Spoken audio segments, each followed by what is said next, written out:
చంద్రబాబు నాయుడు ఇలేదు ఆయనకి, అబ్దుల్ అజీజ్ గారికి. ఇప్పుడు వక్బోర్డ్ స్టేట్ చైర్మన్ ఉన్నారు కదా, చంద్రబాబు నాయుడు గారు ఇలేదండి.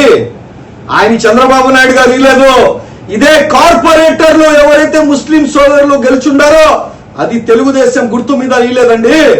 అది వైఎస్ఆర్ కాంగ్రెస్ పార్టీ ఫ్యాన్ గుర్తు మీద ఇచ్చుండేది. అది మీకు అసలు చెప్పాలంటే మీకు అంత సీన్ లేదు గెలిపించుకోవడానికి.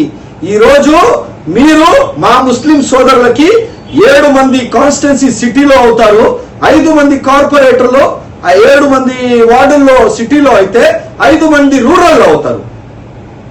అంటే దాదాపు 10 నుంచి 15 వార్డులు, 20 వార్డులకి మాది ప్రభావం ఉంది. 1,30,000 ఓట్లు ఉన్నాయి. ఈ 1,30,000 ఓట్లకి మీరు తుక్కుడాలు చేస్తారా? తుక్కుడాలు. లీలామహల్లో జెండా వీధిని కలుపుతారు. ఎక్కడైతే అమీనియా యూసుఫియా మస్జిద్ ఉందో అది తీసుకుపోయి కొక్కగంటలో తీసుకుపోతారు. హాల్తాని మస్జిద్ తీసుకుపోయేసి ఈ షాడో ఎవరైతే ఆయనకి ఎమ్మెల్యే చేయాలనుకుంటున్నాడో, ఎవరైతే ఆయన మేయర్ అవ్వాలనుకుంటున్నాడో ఈ షాడో వార్డులో తీసుకుపోయి పెట్టారు. ఈ షాడో వార్డులో ఏంది? ఇటు పక్క మర్కజ్ మస్జిద్ ఉంది, దాన్ని తీసుకుపోయి మూలాపేట్లు దీని మీద పెడుతున్నారు. మర్కజ్ మస్జిద్ తీసుకుపోయి ఏంది? మమ్మల్ని ముక్కలాట చేయాలనే? ఇది మంచి పద్ధతి కాదు. దీన్ని ఎలక్షన్ కమిషన్ కి తీసుకుపోతాం. ఈ ఏదైతే డీలిమిటేషన్ చేసినారో ఇది ఒక టౌన్ ప్లానింగ్ చేశాడా ఆఫీసరు, లేదా రూరల్ ఎమ్మెల్యే గారు నేను సీనియర్ అని చెప్తున్నారు కదా, నాకు ఒక్కటి అర్థం కావట్లేదు. రూరల్ ఎమ్మెల్యే గారు మీ డీలిమిటేషన్ నారాయణ గారు చేశారా, లేకపోతే మీరు చెప్పిన వాళ్ళు చేశారా? ఎవరు చేశారు? మేము ఇంటా ఉండేది ఏంటంటే ఈ 54ది 72 ఏదైతే కొత్తగా ఉన్నాయి కదా అన్ని కలిపి మీరే చేశారనేసి మాకు ఇన్ఫర్మేషన్. ఎందుకంటే నారాయణ గారికి అంత సీన్ లేదు. మీరే ఆ షాడో ఎవరైతే ఉన్నారో వాళ్ళని పెట్టుకొని మీరు చేశారనేసి మాకు ఖచ్చితంగా డీటెయిల్స్ వచ్చి ఉంటాయి. ఇది మీరు ముస్లింలకి మేము అది చేసేస్తాం, ఇది చేసేస్తాం, ఇట చేసేస్తాం నేను అడగదలుచుకుంటున్నా. మా పార్టీ వదిలిపోయిన వాళ్ళకే, మా పార్టీ ఎప్పుడైతే వైఎస్ఆర్ కాంగ్రెస్ పార్టీ అప్పట్లో 54 సంవత్సరాల నుండి జగన్మోహన్ రెడ్డి గారు ఒక ముస్లింలకి ట్రాక్ వేస్తే ఆయన తెలుగుదేశం పార్టీకి వెళ్ళిపోయినారు. ఈరోజు పోయేసి రాష్ట్ర వక్బోర్డ్ అని చెప్తున్నారు. అయ్యా నీ గుండెల మీద చేయి పెట్టుకొని చెప్పు అజీజ్ భాయ్, ఇది మోసమే కదా? ఇది మోసమే కదా? ఇది మోసమే కదా? ఎంతవరకు కరెక్ట్? ఇది ఎంత మోసం చేస్తున్నారు మీరు ముస్లిం సోదరులకి? క్రిస్టియన్ సోదరుల ఓట్లు పడతాయని వాళ్ళని తీసుకోపోచ్చి కపాటి పాలెం ఉండదు, దానికి తీసుకోపోయి పిల్లలు నీ దగ్గర పెడుతున్నారు. ఏంది? ఎక్కడ పోయినాం మనం? గాంధీనగర్ లో ఉండే వాళ్ళు తీసుకుపోయి బీబీ నగర్ లో పెడుతున్నారు. ఎక్కడది?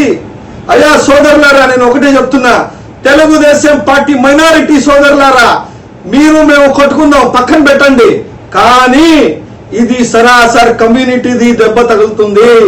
కమ్యూనిటీకి ఎప్పుడో నిలబడే పార్టీ ఏదైనా ఉందంటే అది వైఎస్ఆర్ కాంగ్రెస్ పార్టీ, వైఎస్ జగన్మోహన్ రెడ్డి గారు తప్ప ఏ ఒక్కరు కాదు. వీళ్ళు తూతూ మంత్రులు, వీళ్ళు తూతూ మంత్రిళ్ళు. అందరూ ముస్లిం మైనారిటీ ఓట్లు డివిజన్లు ఏ విధంగా తుకురాలు చేశారో రాబోయే రోజుల్లో ప్రొజెక్టర్ పెట్టి చూపిస్తా నేను, ఎక్కడ నుంచి ఎక్కడ అని. నా బంధుత్వం ఎక్కడుంది?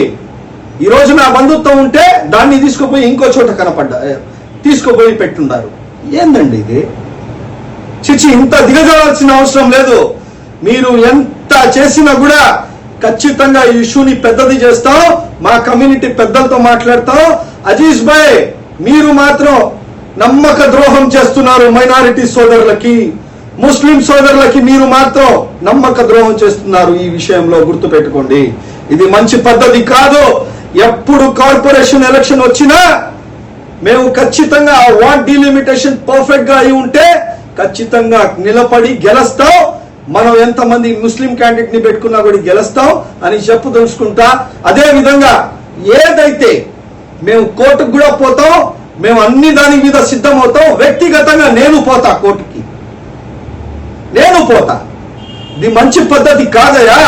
మంత్రి నారాయణ గారు ఎంత ఈర్ష పెట్టుకొని ఉన్నారంటే ముస్లింల సోదరుల మీద అంత ఈర్ష పెట్టుకొని ఉన్నారు. వాళ్ళ కార్యకర్తలకు కూడా, కష్టపడే కార్యకర్తలకు కూడా 10 మందిలో యూజ్లెస్ ఫెలో అని తిట్టే పరిస్థితిలో మంత్రి నారాయణ గారు ఉండరు. అంటే ఆయన ఇచ్చే వాల్యూ ముస్లిం సోదరులకి. కపటి మాటలు చెప్పి, ఉత్తుత్తన మాటలు చెప్పి ఇట్లా చేయడం మంచి పద్ధతి కాదు అని చెప్పుకుంటా, ఖచ్చితంగా నేను రాబోయే రోజుల్లో బైఫ్రికేషన్ ఏదైతే డీలిమిటేషన్ ఏ విధంగా 74లో చేశారో ఆ ముస్లిమ్స్ వార్డ్స్ అన్ని కలిపి ప్రొజెక్టర్ లో చూపించి ఎక్కడెక్కడ ఏముంది, ఎక్కడెక్కడ ఏం జరుగుతుంది అన్ని క్లియర్ గా చెప్తా, చూస్తా. ముస్లిం సోదరులారా, నా మిత్రులారా, మీరు ఒకటే గుర్తు పెట్టుకోండి, ఇది చూడండి. మీరు ది చరిత్ర జగన్మోహన్ రెడ్డి గారే ముస్లింలకు సపోర్ట్ చేసింది వైఎస్ఆర్ కాంగ్రెస్ పార్టీయే. ఆయన తండ్రి వైఎస్ రాజశేఖర్ రెడ్డి స్వర్గీయ తర్వాత మాకు ఒక గుర్తింపు తెచ్చింది వైఎస్ఆర్ కాంగ్రెస్ పార్టీ, జగన్ అన్ననే. గుర్తు పెట్టుకోండి. ఇది మంచి పద్ధతి కాదు. మీరు చేసేది మమ్మల్ని తొక్కడం. ఈ వార్డులలో ముస్లింలకి ఓట్ల పర్సెంటేజ్ వైసీపీ తరపు నుంచి ఉంది అనేసి ఒక 5,000 10,000 ఓట్లు ఉంటే ఆ 5,000 ఓట్లు తీసుకుపోయి అక్కడ 2,000, ఇక్కడ 2,000, ఇక్కడ 1,000 అని పెట్టేసి గందరగోళం చేసే పరిస్థితిలో ఉన్నారు. మంచి పద్ధతి కాదు. మంత్రి నారాయణ గారు, రూరల్ ఎమ్మెల్యే గారు, అదే విధంగా ఆ షాడో గారు ఎవరైతే ఉన్నారో నేను చెప్తా ఉన్నా, రేపు మీరందరూ ముస్లింలకి అన్యాయం చేసే పరిస్థితి. రేపు ఎలక్షన్లకి, ఎమ్మెల్యే ఎలక్షన్లకి మీకు సరైన గుణమాటం చెప్తాం. ఏదైతే డీలిమిటేషన్ తర్వాత పర్ఫెక్ట్ గా జరగకపోతే మేము కోర్టుకు వెళ్తాం. ఈ ఇష్యూని పర్సనల్ గా నేను టేకప్ చేస్తా, పార్టీ దృష్టికి కూడా తీసుకోపోతా. ఖచ్చితంగా నేను ఏ విధంగా చేయాలో ఆ విధంగా చేస్తా. ఎందుకంటే ఇది కమ్యూనిటీ ఇష్యూ, ఇది హైయెస్ట్ పర్సెంటేజెస్ ఉండేది. ఇది మంచి పద్ధతి కాదు అని చెప్పుకుంటా. అస్సలాము అలైకుం, నమస్కారం.